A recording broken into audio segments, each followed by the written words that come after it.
یا علی مدد. الوائز رائے ابو علی missionary, wise number 787. رہنی وات کے نا اگر کہیں کوئی سنت ملے سدھیر سمجھن رہی.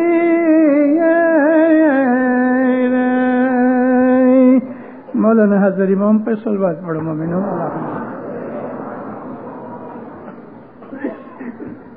دیندارو، آج ہمارے امام کا جنم دن ہے. جنم دن ایک انسان کا ہوتا ہے. جنم دن کسی بدن کا ہوتا ہے. روح کا جنم دن نہیں ہوتا. رسولوں، نبیوں اور اماموں نے دنیا کے اندر جسمانی حالتوں کے اندر نارمل خدا تعالی کی فطرت اور قدرت کے حساب سے جنم لیے، پیدائش ہوئی. ہم جب اپنے اسماعیلی طریقے کو دیکھتے ہیں، جو ہمارا طریقہ شریعت سے بالکل جدا ہے، ہمارا اسماعیلی مذہب شریعت سے بالاتر ہے، لیکن ہمارے بہت سے بھائی بہن جو مذہب سے واقف نہیں، اچھی طرح اسماعیلی طریقے کو سمجھے نہیں، اور ہمارے عام مسلمان بھائیوں کے ساتھ مل کے یا عام جو کتابیں ہمیں بازار میں بک سٹالز کے اندر ملتی ہیں، علاوہ اس کے ہم یاروں دوستوں میں بیٹھ کے جو باتیں چیتیں کرتے ہیں، تو ہم لوگوں کو کبھی کبھی، یعنی ہم اسماعیلی خصوصاً جوانوں کو، ایک قسم کی گھبراہٹ ہوتی ہے.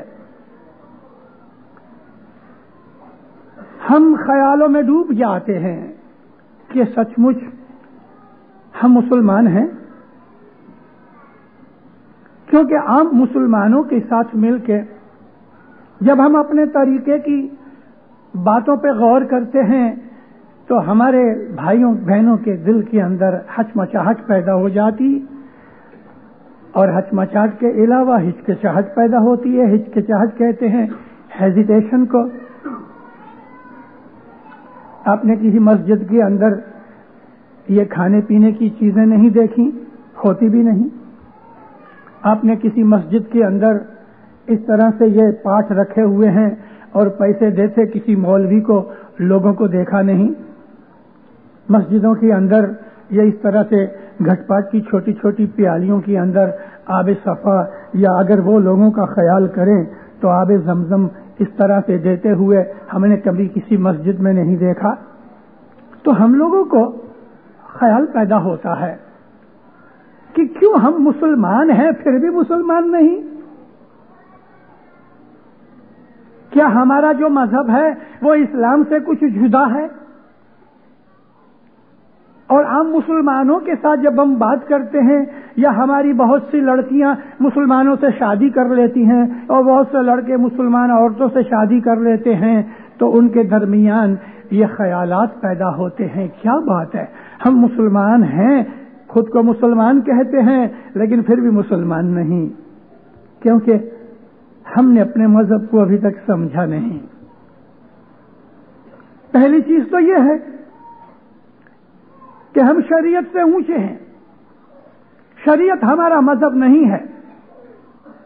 شریعت یہ ہے کہ مسجد میں جاؤ، نماز پڑھ کے گھر چلے جاؤ، اور کبھی مسجد میں نہیں جانا تو گھر پہ نماز پڑھ لو. رمضان کا مہینہ آیا تو روزے رکھ لو، نہیں رکھنے تو لوگوں کو کہو میں نے روزہ رکھا ہے. یہ شریعت ہے. آج دنیا کے اندر 90% مسلمان روزہ نہیں رکھتے، مگر کہتے ہیں ہم نے روزہ رکھا ہے، کیونکہ دوسروں کے سامنے کھاتے ہی نہیں، اور ہم اسماعیلی ہیں، سب کے سامنے کھا لیتے ہیں، اور کبھی کوئی پوچھے تو تم اس مسلمان ہو، تو ہم کہتے ہیں مسلمان نہیں ہیں۔ قرآن پڑھتے ہو کہ قرآن ہمارا نہیں ہے۔ آغا خان کو کیا مانتے ہو؟ ہم اس کو خدا مانتے ہیں۔ ارے یہ سب باتوں سے تم اپنے ہاتھ پاؤں خود چھری سے کاٹ رہے ہو۔ شریعت کا لحاظ رکھو، کیونکہ شریعت کو ہم بھی مانتے ہیں، اس طریقے کی نہیں۔ ہماری شریعت ہے، اسلام کی شریعت کو ہم مانتے ہیں، مگر ہماری شریعت ان لوگوں سے الگ ہے، کیونکہ ہمارا مذہب جو ہے وہ طریقت کا ہے۔ ہمارا مذہب صوفیزم سے ملتا ہے۔ ہمارے مذہب کے اندر ایک مرشد ہے، ہم اس مرشد سے پیار کرتے ہیں۔ وہ مرشد جو ہے وہ اللہ کے رسول کی آل میں سے ہے۔ ہم اس مرشد کو پیر بھی کہتے ہیں، اس کو امام بھی کہتے ہیں، اور ہم اس کے ساتھ اتنی محبت رکھتے ہیں کہ جتنی اللہ رسول کے ساتھ رکھتے ہیں۔ آپ سمجھے؟ ہم اپنے امام کے ساتھ اتنی محبت رکھتے ہیں کہ جتنی اللہ رسول سے محبت کرتے ہیں۔ ابو ذر غفاری ایک دن صبح کے وقت بیٹھے تھے، رسول اکرم کے ارد گرد بہت سے لوگ تھے، ایک ایک کر کے چلے گئے۔ میں نے آپ کو یہ بات سنائی ہوئی ہے، 2 برس پہلے آیا تھا، سنائی ہوئی ہے، پھر سناتا ہوں تاکہ جو نئے آئے ہیں ان کو یاد رہ جائے، اور پرانے بھول گئے ہیں تو یاد ہو جائے۔ سب چلے گئے۔ ابو ذر غفاری رسول اللہ کے عاشقوں میں سے تھے۔ ابو ذر غفاری نے بڑے دکھ اٹھائے ہیں، بڑے دکھ اٹھائے ہیں معاویہ کے زمانے میں۔ عثمان نے بھی اس کا بہت خون پیا اور معاویہ نے بھی۔ ابو ذر غفاری کہتے ہیں یا نبی آج کچھ بات سناؤ۔ سب لوگ چلے گئے، اکیلے ہو گئے۔ رسول پاک آنکھیں نگاہیں نیچی تھیں، ہاتھ میں تسبیح تھی، ذکر کر رہے تھے، ساری رات کا اجاگرا تھا، اور نبی تو جاگتے تھے۔ نگاہیں نیچی رکھی ہوئی ہیں، فرمایا ہے ابو ذر تو مجھے کتنا چاہتا ہے، یعنی تو میرے سے کتنی محبت کرتا ہے۔ یہ کوئی پوچھنے کی بات تھی؟ دل میں کہنے لگا یا نبی میں آپ کو واللہ اپنے ماں باپ سے زیادہ چاہتا ہوں۔ حضور علیہ السلام فرمایا اے ابو ذر تیرا ایمان کامل نہیں ہوا۔ عابد انسان تھا، پرہیزگار تھا، قربانیاں دینے والا شخص تھا، اللہ رسول سے پیار کرتا تھا۔ اس کو جب یہ پتہ لگا کہ میں ابھی تک رسول اللہ کے اس سوال پر سے کہ میرا ایمان کیسے، یعنی میں کتنی محبت کرتا ہوں، اور جواب میں یہ کہ میرا ایمان ابھی تک کامل نہیں ہوا، اس کو ایک دھچکا لگا، حیران ہو گیا، پریشان ہو گیا۔ 1 منٹ چپ رہنے کے بعد کہتا یا نبی میں آپ کو اپنے ماں باپ بیوی بچے مال دولت یہاں تک کہ میری جان سے بھی زیادہ پیار کرتا ہوں۔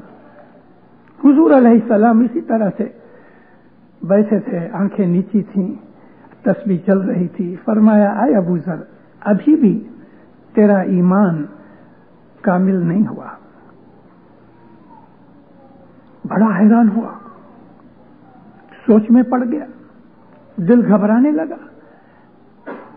یا اللہ میرے میں کیا کمی رہ گئی، کون سی چیز کروں کہ میرا ایمان کامل ہو؟ بے حساب خیالات پیدا ہو رہے تھے۔ کافی عرصہ ہو گیا، مگر وہ عرصہ کیا کوئی 10-20 منٹ نہیں، اس وقت تو آدھی پونی 1 منٹ بھی بڑی لگتی ہے۔ خاموش ہونے کے بعد جوش میں آ گیا، خون گرم ہو گیا، جذبہ پیدا ہو گیا، محبت میں طوفان آ گیا۔ رسول پاک کے گھٹنوں کو ہاتھ لگا کے کہتا ہے یا رسول اللہ، جوش میں آ گیا۔ جب گھٹنوں کو ہاتھ لگایا رسول پاک نے اس کی آنکھوں میں آنکھیں ڈالی، کیا بجلی تھی ان آنکھوں کے اندر۔ گھٹنوں کو ہاتھ لگا کے جوش میں آ گیا، منہ لال ہو گیا، کہتا خدا کی قسم یا رسول اللہ میں آپ کو اتنا چاہتا ہوں جتنا اللہ کو چاہتا ہوں. رسول اللہ نے دونوں ہاتھ اس کے کندھوں پہ رکھ دیے. اے ابو ذر اب تیرا ایمان کامل ہو گیا. بات ایسی ہے یہ چیز حدیثوں میں موجود ہے. آپ جب حدیث کی بات پوچھتے ہو تو بازار میں جا کے بخاری خرید لاؤ تو آپ کو یہ حدیث بخاری میں نہیں ملے گی. ابھی ابو مسلم کی حدیث خرید لاؤ تو اس میں بھی نہیں ملے گی. بعض ایسی کتابیں ہیں کہ جو عام لوگوں کے ہاتھوں میں نہیں آتی. آپ کو یہ پتا ہے کہ احادیث قدسیہ بھی ہیں، وہ حدیثیں کہ جو عام لوگوں سے چھپی ہوئی ہیں لیکن ملتی ہیں بازار میں. ابو ذر غفاری اور رسول اللہ کی جب یہ بات ہوئی تھی تو ابو علی ادھر حاضر نہیں تھا. میں نے بھی تو پڑھا ہے نا. جو شیعہ لٹریچر ہے اس کے اندر ایسی کتابیں موجود ہیں، صوفیوں کی ایسی کتابیں موجود ہیں جن میں ایسے ایسے حالات ملتے ہیں. ایک بڑا زبردست عالم تہران یونیورسٹی کا تھا، اس کا نام تھا نصر، ابو نصر. وہ بہت برسوں تک بیروت کی امریکن یونیورسٹی میں AUB میں مولانا حضر امام کی طرف سے آغا خان چیئر سنبھالے رہا تھا بہت برسوں تک. پھر وہ چلا گیا تہران.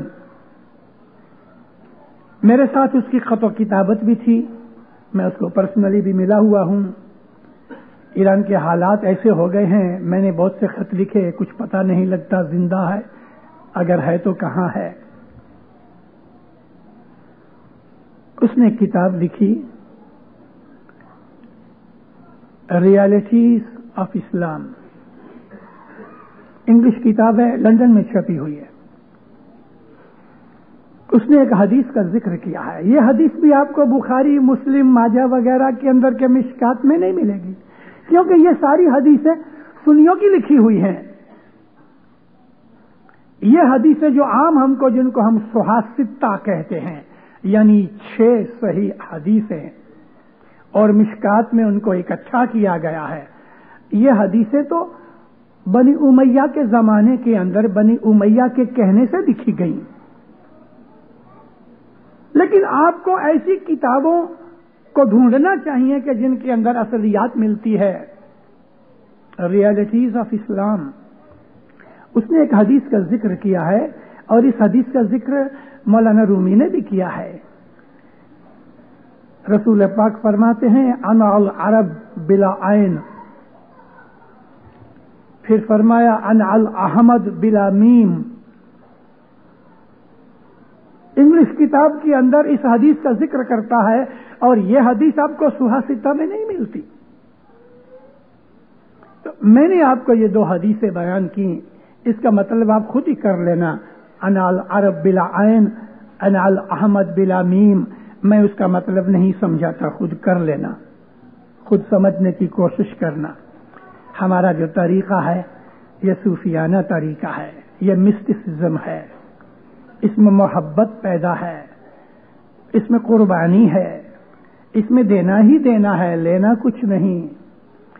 شریعت جو ہے وہ ان لوگوں کے لیے ہے کہ جو بالکل پڑھے لکھے نہیں، ان کو الف بے سکھائی جاتی ہے، تہجی سکھائی جاتی ہے.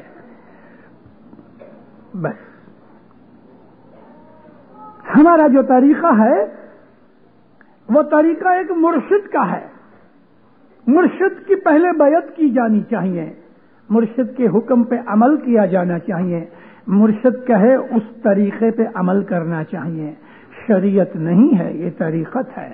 لیکن اگر کوئی ہم کو پوچھے بھئی تم آغا خان کو کیا کہتے ہو، تو ہم اپنا طریقہ اس کے سامنے نہیں رکھتے. صوفی لوگوں، آپ صوفیوں کو ملے ہو کبھی؟ ادھر بہت صوفی ہیں، امریکہ میں بہت سے صوفی ہیں، بہت سے صوفی سکولز ہیں. کبھی ڈھونڈ کے ان کی ملاقات کرو، آپ کو اپنے مذہب سے زیادہ محبت ہو جائے گی۔ ہم اپنے مرشد کی باتوں کو غیروں کے سے چھپاتے ہیں۔ ہمارا طریقہ نہیں کوئی بھی صوفی طریقہ ہے، صوفی لوگ لوگوں سے باتیں نہیں کرتے، اپنے طریقے کو چھپاتے ہیں۔ ہم تقیہ کرنے والے شیعہ ہیں، اور شیعہ مذہب کے اندر تقیہ کیا جاتا ہے۔ تقیہ یہ ہے کہ اصل چیز کو ان لوگوں سے کہ جو نہیں سمجھتے چھپایا جاتا ہے۔ یہی وہ بات ہے اس پاٹ کے اندر کہ کوئی سنت ملے سدھیر، کوئی ایسا جاننے والا سدھیر کہتے ہیں جو چھوٹی سی بات کو پکڑ کے ساری سمجھ جاوے، جس کو ہم انگلش کے اندر کہتے ہیں شارپ انٹیلیجنٹ۔ اے سخی، میرے دوست، اپنے محبوب پیارے کی باتیں کس کو بتائیں؟ سخی والم ورہ نیوات، اپنے محبوب کی جدائی کی بات، جو محسوسات اور جذبات پیدا ہوتے ہیں، کس کو کہیں، کس کو سنائیں؟ کیونکہ سب لوگ اس چیز کے اہل نہیں، لائق نہیں۔ پھر فرمایا کوئی سنت ملے سدھیر، کوئی ایسا سنت مومن ملے جو نہایت ہی شارپ سمجھدار ہو، فہیم ہو، فراست والا ہو۔ رسول اللہ فرمایا مومن کی فراست سے ڈرو، مومن میں فراست بہت ہوتی ہے۔ مومن ایک کنارہ دیکھ کے سارا سمندر عبور کرتا ہے۔ مومن بڑا تیز ہوتا ہے، مومن کی عقل بہت تیز ہوتی ہے۔ مومن ایک تھریڈ کا ٹکڑا اٹھاتا ہے، اینڈ تک پہنچ جاتا ہے، اس کا نام مومن ہے۔ مومن وہ ہے کہ جو سب مرم جانتا ہے لیکن علم کی راہ پہ چلتا ہے۔ کوئی سنت ملے سدھیر، سمجھی نہیں رہی ہیں۔ جب کوئی ایسا رازدار مل جاوے نا، پھر اس کے ساتھ بیٹھ کے محبوب کی باتیں ہوتی ہیں۔ کیوں کہ وہ جانتا ہے محبوب کی محبوبیت اور حب کیا چیز ہے۔ ارے غیروں کو ہم اپنے جوش میں آ کے کہہ دیتے ہیں ہم آغا خان کا خدا مانتے ہیں۔ آغا خان خدا نہیں ہے۔ آغا خان ہم جس کا نام ہے، آغا خان تو اس کے بدن کا نام ہے، اس کا بدن کھاتا ہے، پیتا ہے۔ اگر آپ امام کو بدنی حالت میں سمجھتے ہو تو اسماعیلی مذہب جانتے ہی نہیں ہو۔ اسماعیلی مذہب جانتے ہی نہیں ہو۔ اس کی بدنی حالت جو ہے وہ تو ایک عام انسانوں کی طرح کی ہے، البتہ اس کا بدن بھی تمام دنیا کے انسانوں سے عرفہ و اعلیٰ ہے، لیکن ہم امام کی بدنی حالت سے واقف ہوئیں یا نہ ہوئیں، ہمارا تعلق اس کی نور کے ساتھ ہے۔ غیروں کو یہ کہنے کی ضرورت نہیں، کیونکہ چھوٹے چھوٹے بچے ہیں، ان بچوں کے ساتھ آپ کیسی سیریس گفتگو کر سکتے ہو؟ 3 4 5 8 10 برس کے بچوں کا گروپ ہے اور آپ ان کے اندر بیٹھ کے مجھے بتاؤ کیا کرو گے؟ کوئی سیریس ٹاک کر سکتے ہو ان بچوں کے ساتھ؟ غیر جو ہیں، جو اسماعیلی مذہب کو نہیں جانتے، ان کا حال ایسے ہی چھوٹے چھوٹے بچوں کی طرح ہے، طفلان نادان ہیں۔ ان کے ساتھ اپنے امام کی بات مت کرو۔ ہمارا امام ہے، ہمارا مرشد ہے، بس ہو گیا، طے ہو گیا، پھر آپ اس کو کیا بھی مانو۔ غیروں کے سامنے اپنے مذہب کو مت رکھو، کیونکہ یہ مذہب جو ہے چھپا ہوا مذہب ہے۔ چھپا ہوا کیوں؟ عیسیٰ نبی علیہ السلام فرماتا ہے، بائبل میں ہے کہ سور کے سامنے موتی مت ڈالو۔ سور کے سامنے موتی مت پھینکو، اس کو اس کی کوئی قدر نہیں۔ اپنے مذہب کی بات اپنے دل میں رکھو، اپنے دل میں رکھو، اپنے دل کے اندر اس کو یاد کرو، اپنے دل میں اس کو دیکھو، اپنے دل میں اس کی چھبی باندھو۔ وہ نور ہے، ہمارا تعلق نور کے ساتھ ہے۔ نور پیدا نہیں ہوتا، نور مرتا نہیں، نور کا کوئی باپ نہیں، نور کی کوئی ماں نہیں، نور کو بیماری نہیں، نور کو بھوک نہیں، نور کو نیند نہیں، وہ نور ہی نور ہے۔ اس نور کو جانو، بدن اور نور کو مکس مت کرو، وہ نہیں ہوگا۔ آپ میں سے میجورٹی پاکستان کے اندر سے آئے ہیں، میجورٹی، اور میجورٹی پاکستان کے اندر ہندوستان سے جا کے لے گئے۔ سندھی لوگ تو بہت تھوڑے اسماعیلی ہیں۔ میں خود امرتسر کا رہنے والا ہوں، پنجابی ہوں۔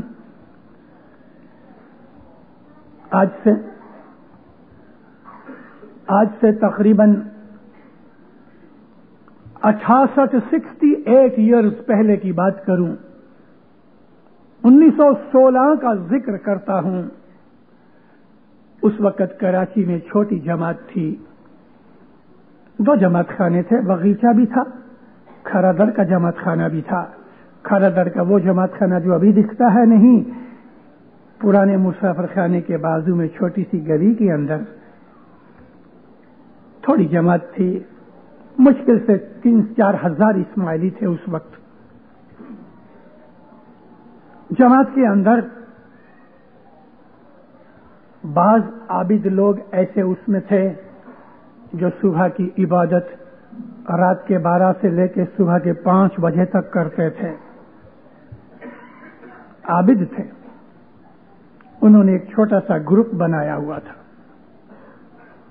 بعض میں اس گروپ کے اندر کچھ ایسے لوگ شامل ہو گئے کہ جو اس گروپ کے لائق نہیں تھے۔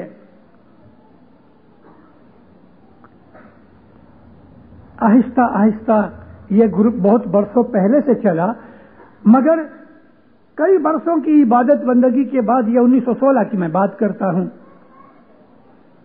اس گروپ کے اندر کچھ ایسے لوگ پیدا ہو گئے، اور خصوصاً طور پہ 2 شخص ایسے تھے کہ ان کے اندر عبادت کی وجہ سے فخر پیدا ہو گیا۔ فخر پیدا یہ ہو گیا کہ عابد اور معبود، عبادت کرنے والا اور جس کی عبادت کی جاتی ہے، یہ دونوں ایک ہیں۔ یہ خیال پیدا ہو گیا۔ عابد معبود کے ساتھ مل جاتا ہے خیالی اور تخیلی حالت میں، مگر وصل ہوتا ہے موت کے بعد۔ موت سے پہلے عابد اور معبود کا وصل نہیں ہوتا۔ جب موت ہو جاتی ہے اور وصل ہوتا ہے تو اس کو ہم فنا فی اللہ کہتے ہیں، واصل بحق ہوا، وہ درجہ جدا ہے۔ لیکن جب تلک سانس چلتی ہے، جب تلک دنیا کے اندر زندگی ہے، تب تلک اس پاک پروردگار کی ذات کے ساتھ کوئی نہیں مل سکتا سوائے نبیوں اور اماموں کے۔ یہ چیز وہ لوگ سمجھے نہیں۔ ایک کا نام تھا عبداللہ پارو، دوسرے کا نام تھا کمڑیا جان محمد، جمعہ جان۔ یہ 2 اس گروپ کے سرمختیار تھے۔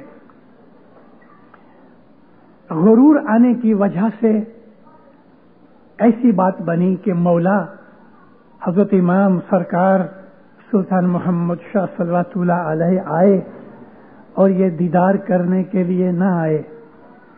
یہ ادھر بیٹھ کے جہاں یہ بیٹھا کرتے تھے اپنی عبادت میں مشغول رہے، اور لوگوں کو بھی انہوں نے منع کیا کہ تم دیدار کرنے کی ضرورت نہیں، ظاہری دیدار کی کوئی ضرورت نہیں، مولا کی ضرورت ہوگی تو خود چل کے آئے گا۔ یعنی بعض ایسی باتیں تھیں کہ جن سے دوسرے لوگ بھی ظاہری دیدار کے لیے بھی محروم رہ گئے۔ امام نے ان دونوں کو پیغام بھیج کے کھرادر جماعت خانے کے اندر بلوایا۔ عبداللہ پارو اور کمڑیا جمعہ جان محمد کو کھڑا کیا۔ چیف مشنری حسینی کو حکم کیا، حسینی تھوڑا سا تیل منگاؤ۔ ایک والنٹیئر جا کے تیل لے کے آیا، بوتل میں سے تیل کی چند بوندیں امام نے عبداللہ پارو کے ہاتھ پہ ڈالی۔ پانی منگا کے اپنے ہاتھ مبارک سے تھوڑا پانی ڈالا اور عبداللہ کو کہا مکس کرو. تیل اور پانی مکس نہیں ہوتا. حکم کے حساب سے بہت ہاتھ گھسے, ایسا کر کے دیکھے تو تیل الگ ہے, پانی الگ ہے. امام فرمایا جماعت کے اندر کی بات ہے, بھری جماعت کے اندر اس کی امتحان ہو رہا ہے. دیکھو عبداللہ, تم پانی ہو, ہم تیل ہیں. تیل اور پانی ایک جیسا نہیں ہو سکتا. یعنی مرید انسان عام طور پہ امام جیسا نہیں ہو سکتا. امام کی بدنی حالت کو اور امام کی نورانی حالت کو, تیل اور پانی کو ملاؤ مت. بدنی حالت جدی ہے, نورانی حالت جدی ہے. امام کے بدن کو انسان ہی سمجھو. ہاں, اس کا بدن تمام جتنی بھی مخلوقات ہے اس میں سے سب سے اونچا ہے, بلند ہے, اعلیٰ و رفع ہے, پاک ہے. وہ بدن بھی پاک ہے امام کا, لیکن پھر بھی وہ بدن ہے. اگرچہ نبیوں اور اماموں کے بدن کو زمین نہیں کھاتی, چاہے 10,000 برس بھی ہو جائیں کسی نبی کو دفن ہوئے تو نبیوں اماموں کے بدن کو مٹی نہیں کھاتی. ان کے بدن ایسے کے ایسے رہتے ہیں ہزاروں سال گزر جانے پر بھی. لیکن بدن آخر بدن ہے. ہم اسماعیلیوں کو حضرت امام کے نور کے ساتھ زیادہ تعلق ہے. ہمارے ایسے لاکھوں اسماعیلی بھائی ہیں کہ جنہوں نے زندگی بھر کبھی امام کا دیدار نہیں کیا. زندگی بھر تو ٹھیک ہے, لیکن 20 پشتیں ہو گئی, 20 ان کی پیڑیاں نسلیں ہو گئی, باپ سے بیٹے اور بیٹے اور بیٹے اور بیٹے, 20 پشتیں ہو گئی, ہزار برس نکل گیا ہے. ایسے لاکھوں اسماعیلی ہیں جنہوں نے حضرت امام کا ظاہری دیدار کبھی نہیں کیا, مگر پھر بھی وہ اسماعیلی ہیں. انہوں نے امام کے باطنی دیدار کیے ہیں, انہوں نے امام کی نورانی حالت کو دیکھا ہے, اپنے بدن میں پایا ہے, اپنے دل کے اندر پایا ہے. یہ ہے اسماعیلی مذہب کہ حضرت امام کی نورانی حالت کو ہم سمجھ سکیں. اسماعیلی مذہب کا مین مقصد یہ ہے کہ امام کے نور کو جان سکو, لیکن آپ اس کے نور کو اس کے بدن کے ساتھ مکس مت کرو. لوگوں کو مت کہو کہ ہم امام کو خدا کہتے ہیں, پہلے اس کو سمجھنے کی کوشش کرو. لوگوں کو ساتھ یہ باتیں کرنے کی ضرورت ہی نہیں. ان کے ساتھ مذہبی بحث مت کرو جب تک کہ ان کے اور اپنے دونوں کو مذہب کو جانو, دونوں کا مذہب پتا ہوئے. کوئی کرسچن کے ساتھ بحث کرو تو کرسچینٹی کا پتا ہونا چاہیے, ساتھ ساتھ اپنے مذہب کا پتا ہونا چاہیے. دونوں چیزوں کو جانے. ایک آدمی کو انگلش میں سے گجراتی میں ٹرانسلیشن کرنا ہے تو وہ انگلش بھی جانتا ہے, گجراتی بھی جانتا ہے, تبھی ٹرانسلیشن کر سکتا ہے. غیروں کے ساتھ جب آپ کوئی بھی بحث کرو تو ان کا مذہب بھی جانو, اپنا مذہب بھی جانو, تو بحث کر سکو. لیکن اپنا مذہب ہی نہیں جانتے تو دوسرے کے مذہب کو ہم جان کے کیا کریں گے, ان کے ساتھ بحث کر کے بھی کیا کریں گے. اس وقت دنیا میں کتنے ایسے پیپر ہیں, ایسے میگزینز ہیں, ایسی کتابیں ہیں. آج سے کئی برسوں سے, اس امام کے زمانے میں نہیں, ہمارے ہر امام کے زمانے کے اندر اس قسم کے لوگ پیدا ہوتے رہے کہ جنہوں نے اسماعیلیوں کے اوپر الزام لگایا کہ یہ ایک انسان کو خدا کہتے ہیں. ارے بھائی, ہم انسان کو خدا نہیں کہتے, لیکن ہمارے اسماعیلی خود اپنے منہ سے بول دیتے ہیں کہ ہاں ہم آغا خان کو خدا کہتے ہیں. نورانی حالت اور چیز ہے, بدنی حالت اور چیز ہے. غیر لوگ جو سمجھتے نہیں ان کے ساتھ آپ ایسی باتیں مت کرو. لیکن ہم اپنے امام کو کیا جانتے ہیں, وہ تو بیت الخیال کی عبادت کر کے دیکھو تب پتہ لگے کہ اس کے بغیر اور کوئی ہے ہی نہیں. اے سخی والم ورہنی وات, میرا جو روح ہے وہ امام کا روح ہے. میرے اور اس میں جدائی کیا ہے؟ میری روح کہاں سے آئی؟ خدا کی طرف سے. رسول اکرم کو پوچھا گیا یا نبی روح کیا چیز ہے, تو حضور چپ ہو گئے. چپ اس لیے ہوئے کہ میں ان عربوں کو کہنے جاؤں کہ روح کیا چیز ہے تو سمجھیں گے تو نہیں. فوراً وہی نازل ہوئی. قل، اے نبی ان کو کہو، الروح امر من ربی، روح جو ہے میرے رب کے حکم سے ہے. بس اتنا ہی جواب دیا، روح میرے رب کے حکم سے ہے. الروح من امر ربی. تو خلاصہ تو نہ ہوا. کیوں نہ ہوا؟ لوگ اس کے لائق نہ تھے. روح تو سمجھنے کی چیز ہے، سمجھنے کی چیز ہے، اور اس کے لیے ہی ہمارے اندر بیت الخیال ہے. ہمارے اسماعیلی مذہب کی سب سے اعلیٰ کوئی چیز ہے کہتے ہیں وہ عبادت جب تلک نہیں کرتے میرے بھائیوں، میری بہنوں، میرے بچوں، تو آپ نے تب تلک اسماعیلی مذہب کو کچھ نہیں سمجھا. بچوں کے کھیل کی طرح کھلونے سے کھیل رہے ہو اور کچھ نہیں، اس سے زیادہ کچھ نہیں. ہاں، اسماعیلی مذہب کو جاننا ہے تو صبح کی عبادت کرو. صبح کی عبادت سے پتہ لگے گا کہ امام کیا ہے، رسول کیا ہے، اللہ کیا ہے، میں کیا ہوں. سب چیزوں کے خلاصے ہو جائیں گے، وگرنہ کچھ نہیں، ادھر ادھر مارے مارے پھرتے رہیں گے. مولانا حضرت امام صلوات اللہ علیہ 2 برس پہلے دار السلام آئے. امام زمان نے نومبر کی 20 تاریخ کو دار السلام میں قدم مبارک کیا. کچھ 6 مہینے پہلے دار السلام سے 120 میل پہ ایک چھوٹا سا شہر ہے، اس کو موروگورو کہتے ہیں. موروگورو میں اپنی ایک اسماعیلی لڑکی 20-21 برس کی لڑکی ہے، شادی ہو چکی ہے، ایک بچے کی ماں ہے. کہیں کسی درخت کے نیچے شام کے وقت رفع حاجت کے لیے گئی اور اس درخت کے اوپر ایک جن تھا. اس جن نے اس لڑکی کو پکڑ لیا. جنات ہیں، ہمارا مذہب قبول کرتا ہے، قرآن پاک کے اندر جنات کا خلاصہ ہے، جنوں کی ہستی دنیا کے اندر ہے. رسول اکرم فرمایا کہ کبھی بھی مسافری میں، سفر میں کہیں بھی جاؤ، آپ کو رفع حاجت ہو یعنی پیشاب یا پاخانہ کرنا ہو تو کبھی بھی درخت کے نیچے کبھی مت کرو. بعض درختوں کے اوپر بعض جنات اور روحیں رہتی ہیں. حضور فرمایا آسمان کے نیچے بیٹھو، کسی سائے کے نیچے نہیں، جنگل میں.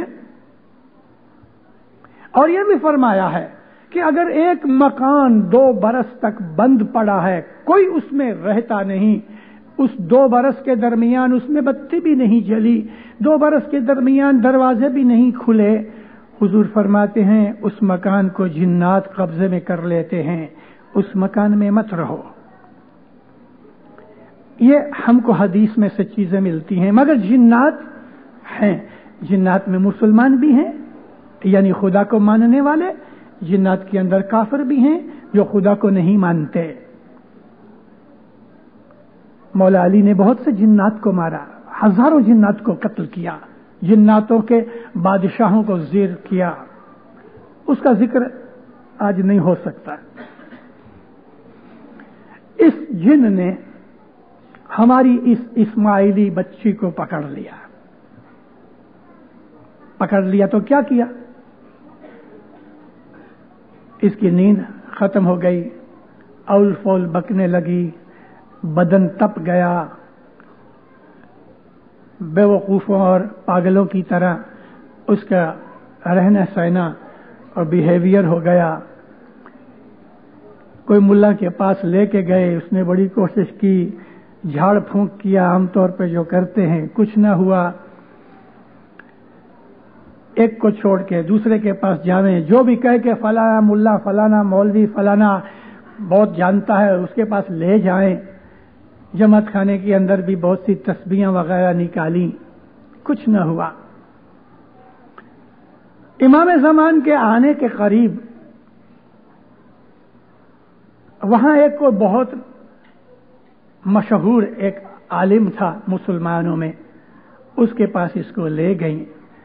تو یہ لڑکی تو انگریزی بھی نہیں جانتی اور اچھی طرح سے گجراتی بھی نہیں جانتی، مگر اس کے سامنے جا کے فر عربی کے اندر بولنا شروع کر دیا۔ جن نے کہا ہاں میں نے اس کو پکڑا ہے۔ بھائی کب چھوڑو گے؟ تو جن یعنی یہ لڑکی بولتی ہے، زبان اس کی الفاظ جن کے۔ اس ملا کو کہتے ہیں تمہیں خبر ہے کہ ادھر آل رسول آ رہا ہے؟ کہتے ہیں نہیں، بس تو چپ رہو، آل رسول آ رہا ہے، میں اس کا دیدار کر کے اس لڑکی کو چھوڑوں گا۔ تو بھائی اس کا دیدار کر کے تم چھوڑو گے تو ابھی سے چھوڑ دو۔ کہتے نہیں، یہ لڑکی اس کی مرید ہے اور یہ ضرور اس کے پاس جائے گی، جب یہ جائے گی تو مجھے دیدار ہوئے گا، میں فوراً چھوڑ دوں گا۔ باقی ساری دنیا کے ملا، اس کو کہتا ہے ساری دنیا کے ملا تمہارے جیسے مل کے آئیں گے، میں نہیں چھوڑوں گا۔ خاموش ہو گیا۔ امام آئے، اس لڑکی کو لے کے، اس کی ماں میرے گھر پہ آئی۔ میں پہلے ادھر تھا نہیں، میں تو یہاں تھا، کینیڈا میں تھا۔ حضرت امام کے آنے سے چند دن پہلے ہی میں دار السلام پہنچا۔ میرے پاس آ کے اس کی ماں نے ساری حقیقت بیان کی۔ میں نے کہا بیوقوف، ادھر لوگوں کے پاس ماری ماری پھرتی، یہ تو اپنے مذہب کا طریقہ نہیں۔ کہتے مشنری صاحب کیا کروں، اس کے جو ساس سسر ہیں وہ آرتھوڈاکس ٹائپ کے ہیں، وہمی ہیں، یہ لے گئے، میں کیا کروں، لڑکی تو دے چکی ہوں۔ میں بولا دیکھ ابھی مولا آتے ہیں، صبر کرو۔ مولا آئے، وہ لڑکی کی جو ماں ہے وہ ہماری ریلیجن ٹیچر ہے، ہماری اسماعیلی اسکولوں میں سکھاتی ہے۔ کونسل میں جا کے، مکھی کمڑیوں کو جا کے سب کو کہا ہاں ہاں، سب نے عموماً ہمارے جو آفیسر ہوتے ہیں وہ ایسے ہی ہاں ہاں کر لیتے ہیں، سب کے کام ہوتے بھی نہیں، ویسے وہ بھی بیچارے مجبور ہیں، کیا کریں، ان کو اور بھی کئی کام ہوتے ہیں۔ مجھے کہا مشنری صاحب کیا کروں؟ میں نے کہا دیکھ، پرسوں تجھے امام کے ہاتھ سے سرٹیفکیٹ ملنے والے ہیں۔ امام نے فرمان کیا تھا کہ 10 برس سے زیادہ جنہوں نے میری خدمت کی ہے، میں اپنے ہاتھ سے ان کو یہ سلور جوبلی کے ٹائم پہ میں سرٹیفکیٹ دوں گا۔ غیر قوم کے بھی لوگ ایسے 200-250 آدمی تھے جن کو امام سرٹیفکیٹ دینے والے تھے۔ میں بولا دیکھ، سرٹیفکیٹ دینے والے ہیں، تو ادھر ادھر گھومے پھرے گی، تیرا کوئی کام نہیں کرے گا۔ جب بھی تو سرٹیفکیٹ لینے جائے تو کہہ دینا خداون، بہت لمبی چوڑی بات مت کرنا، کہنا خداون میری لڑکی کو جن نے پکڑ دیا، اتنے لفظ کہنا، ہمت رکھنا۔ لڑکی نے یعنی لڑکی کی ماں نے ایسا ہی کیا۔ جب اس کو سرٹیفکیٹ دیا تو کہتی ہے خداوند میری لڑکی کو جن نے پکڑا ہے۔ ماں باپ فرمایا کل صبح اس کو بنگلے لے کے آؤ۔ اتنی خوش ہوئی، صبح اس کو بنگلے لے گئی۔ ابھی بنگلے پہ اس کو اندر کون جانے دے، باہر پولیس کا پہرا تھا، دروازہ بند تھا۔ اس نے بہت کچھ کہا کہ بھائی مجھے بلایا گیا ہے۔ اوکے بیٹھ بیٹھ، بلایا گیا ہے۔ بہت دیر ہو گئی، اندر خبر جاوے ہی نہیں کہ یہ بیچاری ادھر آئی ہے لڑکی کو لے کے۔ یہاں تک کہ امام زمان گاڑی کے اندر بیٹھ کے، ہمارے تنزانیہ کے پریزیڈنٹ نیریرے کی گاڑی، ڈرائیور بھی نیریرے کا، اس نے کہا تھا مولا کو کہ میری عرض یہ ہے کہ آپ یہاں جب تک رہو، میری پرسنل گاڑی یعنی جو پریزیڈنشل کار ہے وہ استعمال کرو، اور میرا ڈرائیور آپ کی گاڑی چلائے، افریقن ڈرائیور ہے۔ سیکورٹی کا بہت بندوبست تھا۔